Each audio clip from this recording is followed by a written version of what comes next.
লোকসভা ভোটের মুখে উন্নত মানের হাসপাতালের দাবি নিয়ে দক্ষিণ দিনাজপুরের বুনিয়াদপুর শহরে পোস্টার সাঁটিয়েছে বিজেপি। ঘটনায় শোরগোল রাজনৈতিক মহলে।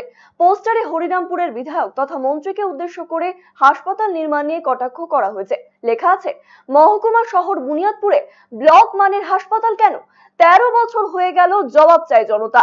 এই ঘটনায় বিজেপি ও তৃণমূলের মধ্যে শুরু হয়েছে তরজা।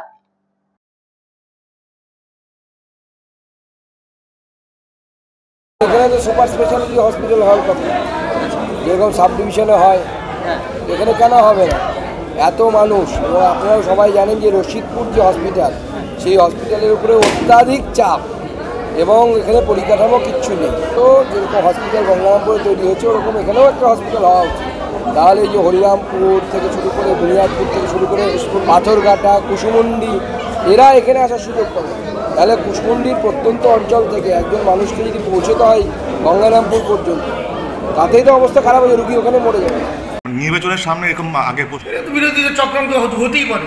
আমরা তো অনেক সময় বলেছি, বা আমরাও আগামী দিন বিভিন্ন জায়গায় পোস্টার আমাদের দেওয়া হবে যে বুনিয়াদপুর ওয়াগান যে ফ্যাক্টরিটা হওয়ার কথা ছিল, রেড পয়েন্ট, সেটা বিজেপির যে সুকান্ত মজুমদার জিতলো, জেতার পর আমরা যেটাকে ভিত্তি স্থাপন করেছিলাম, আমাদের বিপ্লব মিত্র মমতা ব্যানার্জি যখন রেলমন্ত্রী ছিল, সেই টাইমে ভিত্তি স্থাপন করার পর সুকান্ত মজুমদার আসার পর সে ভিত্তি স্থাপনের যে প্রকল্পটা সেটি উঠিয়ে নিয়ে চলে গেলেন এবং এই ওয়াগান ফ্যাক্টরি অলরেডি বন্ধ হয়ে গেল।